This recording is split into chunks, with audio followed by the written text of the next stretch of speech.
During lunch, my niece glanced at my watch and remarked, "Mom says you only put it on to impress truly wealthy people." Everyone laughed. I just smiled and covered the check. That night, my brother messaged, "Rent's due tomorrow." I answered, "Not after what I filed today."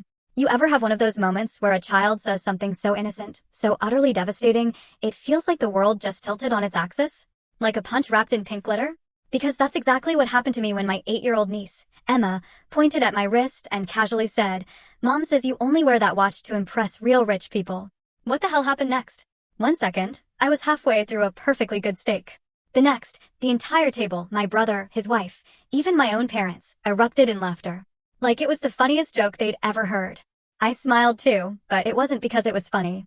It was that familiar, hollow smile, the one I'd worn so many times before, because I knew this game.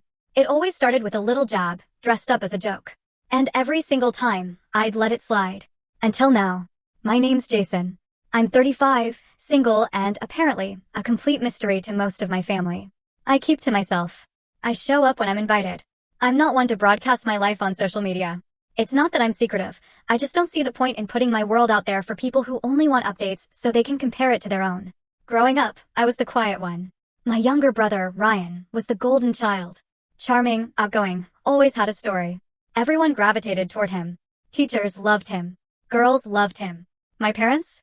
They practically orbited him. I was the good kid. Didn't talk back. Didn't ask for much. Got good grades. Kept my room clean. But I guess being easy to raise means people just forget you're there. After college, I moved out of state, started my own tech consulting business. It wasn't flashy, and I quickly learned not to try and explain it to my family. Their eyes would glaze over in 5 seconds flat. They just assumed I worked with computers and probably made okay money. I never corrected them. Meanwhile, Ryan bounced from one job to the next.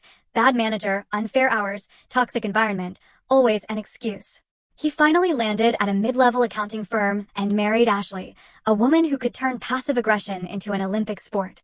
2 years later, Emma arrived. I genuinely adore her. She's sweet, smart, and bless her heart, she doesn't yet understand the layers of tension in our family. That lunch where she dropped the watch bomb?